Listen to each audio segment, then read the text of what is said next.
Assalamualaikum warahmatullahi wabarakatuh. Selamat berjumpa lagi pada pembelajaran kimia.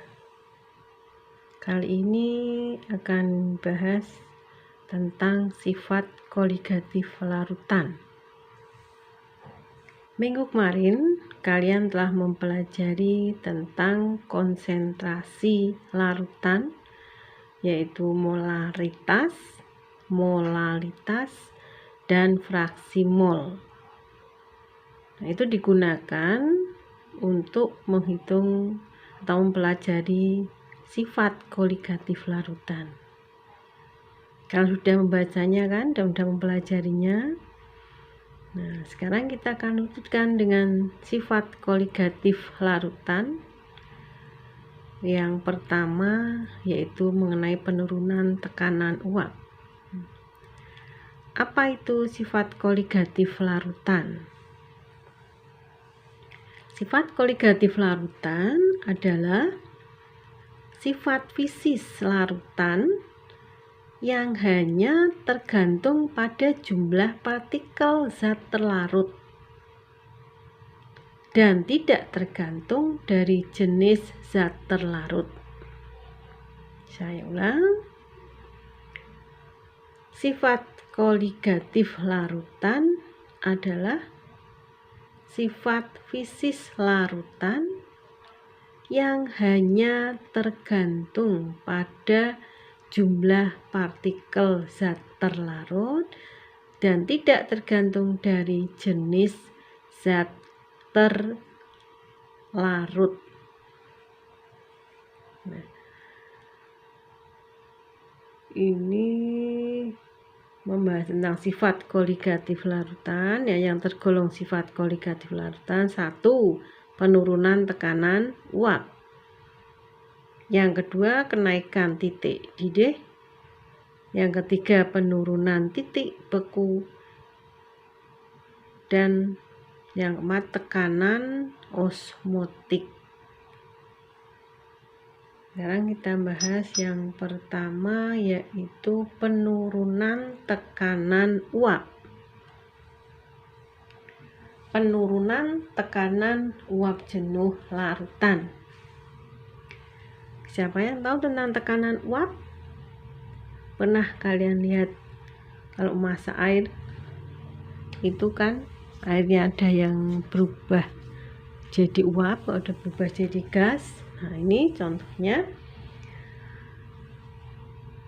dalam suatu wadah. Ini ada molekul-molekul cairan yang mengalami penguapan. Nah, ketika cairan, molekul-molekul cairan yang di bawah ini ke atas, nah ada yang menguap. Nah, ini yang dimaksud dengan tekanan uap. Jadi ada tekanan dari bawah ke atas. Nah, ini menekan ke atas. Nah, ini yang dimaksud dengan tekanan uap. Ini tekanan uapnya di sini. Jadi tekanan uap adalah ukuran kecenderungan molekul-molekul cairan untuk melepaskan diri dari molekul cairan di sekitarnya dan berubah jadi uap.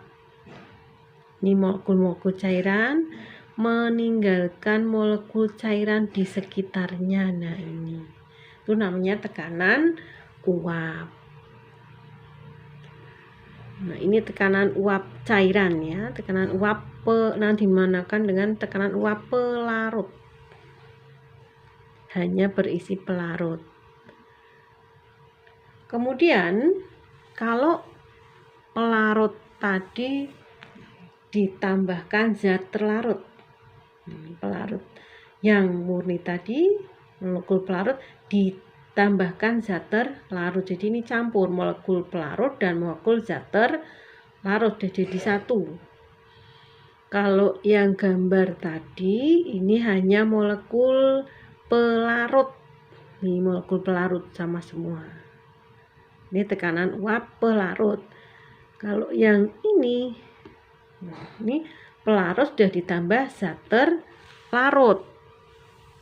Maka di sini molekulnya campur antara terlarut dan pelarut.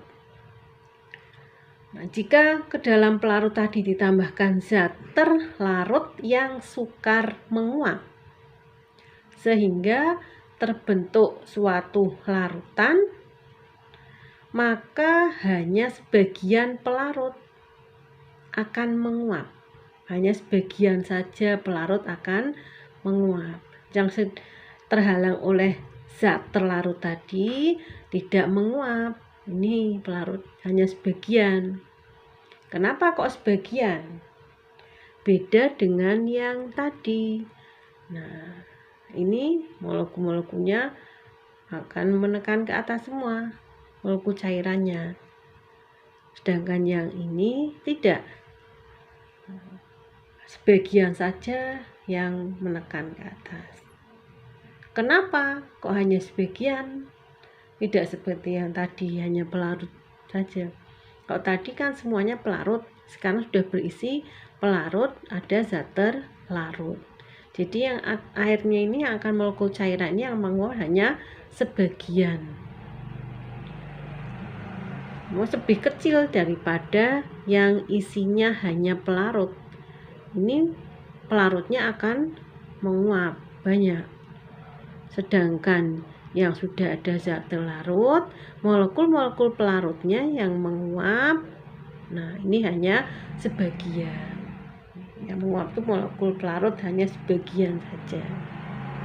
Jadi lebih kecil tekanannya dibanding dengan yang tadi.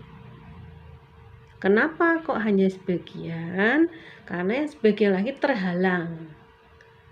Nah, terhalang oleh molekul zat terlarut, jadi terhalang oleh molekul zat terlarut. Nah, hanya sebagian saja. Jadi lebih kecil tekanannya dibandingkan yang tadi. Kemudian perbedaan atau selisih antara tekanan uap pelarut murni, ya, tekanan uap pelarut murni. Nah, ini tekanan uap pelarut murni, ini tekanannya. Selisihnya dibanding dengan tekanan uap pelarut dalam larutan. Tekanan uap pelarut yang putih, tekanan uap pelarut ini dalam larutan. Selisihnya disebut penurunan tekanan uap larutan. Jadi turun antara tekanan uap pelarut dibandingkan tekanan uap pelarut di dalam larutan, itu akan mengalami penurunan tekanannya. Selisihnya itu karena turun, selisihnya dinamakan penurunan tekanan uap jenuh larutan yang disimbolkan dengan delta P.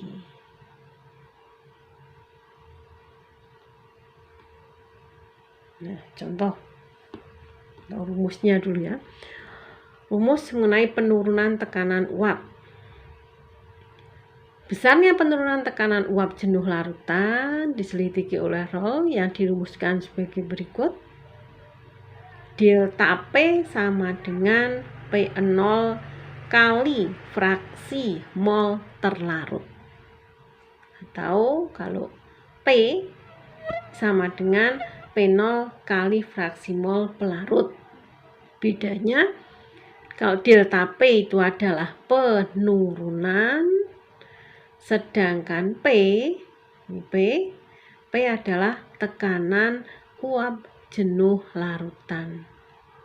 Bedanya delta P selisihnya antara tekanan uap jenuh pelarut dengan tekanan uap jenuh larutan. Di P0 dikurangi P, ini karena turun tekanan uap jenuh pelarut, dikurangi tekanan uap jenuh pelarut dalam larutan, P0 dikurangi P, hasilnya delta P. Nah, delta P rumusnya P0 kali fraksi mol terlarut, sedangkan P sama dengan P0 kali fraksi mol pelarut. Minggu kemarin kalian telah mempelajari tentang fraksi mol. Ini akan digunakan untuk menghitung penurunan tekanan uap. Ini bisa kita lihat lagi tentang fraksi mol yang minggu kemarin kalian telah mempelajarinya. Nah, ini fraksi mol. Fraksi mol terlarut adalah mol terlarut dibagi mol terlarut ditambah mol pelarut. Saya ulang, fraksi mol terlarut sama dengan mol terlarut bagi mol terlarut tambah mol pelarut. Ini namanya mol total. Jumlah mol dalam larutan. Karena larutan itu ada terlarut dan ada pelarut, maka mol totalnya adalah mol terlarut plus mol pelarut. Itu fraksi mol terlarut. Kalau fraksi mol pelarut sama dengan mol pelarut dibagi mol terlarut ditambah mol pelarut. Mol pelarutnya dibagi mol total. Sama dengan yang atas ya, penyebutnya sama. Mol terlarut ditambah mol pelarut. Ini dalam larutan. Zat terlarutnya apa, pelarutnya apa. Kalau zat terlarutnya ada 2 ya, berarti terlarutnya 2 ditambah mol pelarut. Itu fraksi mol pelarut. Nah, jika kalian telah menghitung terlarut tambah pelarutnya, maka selalu hasilnya 1. Ini contoh yang minggu kemarin ya. Fraksi mol terlarut, fraksi mol urea dibagi mol urea plus mol air. Mol urea dibagi mol urea plus mol air. Sedangkan fraksi mol pelarut dibagi mol terlarut, mol urea ditambah mol air. Nah, ini akan kita terapkan pada penurunan tekanan uap. Contoh penurunan tekanan uap. Ini contohnya. Sebanyak 34,2 gram gula MR-nya 342, dilarutkan ke dalam 90 gram air. Air MR-nya 18 karena molekulnya adalah H2O. H ada 2, berarti ARH1 kali 2 ditambah ARO. ARO 16, jadi 2 tambah 16, 18. Ini MR juga sudah dipelajari dulu di kelas 10. Kalian bisa lihat lagi materi kelas 10. Sebanyak 34,2 gram gula MR342 dilarutkan ke dalam 90 gram air, MR-nya 18. Jika tekanan uap jenuh air sama dengan 102 mm Hg, hitunglah penurunan tekanan uap jenuh larutan. Jawabnya, mol zat terlarut, karena yang dilarutkan gula, berarti terlarutnya gula. Sama dengan 34,2 dibagi 342, 0,1 mol. Mol pelarutnya mol air, karena pelarutnya air. Pelarut tidak harus air ya, kadang-kadang ether juga dijadikan pelarut. Ini mol pelarutnya yang umum digunakan adalah air. Ini sama dengan mol air. Mol airnya sudah diketahui yaitu 90 gram dibagi 18. Karena MR-nya 18, 90 dibagi 18. Dengan 5 mol. Itu mol air ya, mol air, ini mol gula. Delta P sama dengan P0 kali fraksi mol zat terlarut. Jadi delta P sama dengan 102 P0-nya yaitu tekanan uap jenuh airnya sama dengan 102 kali fraksi mol zat terlarut.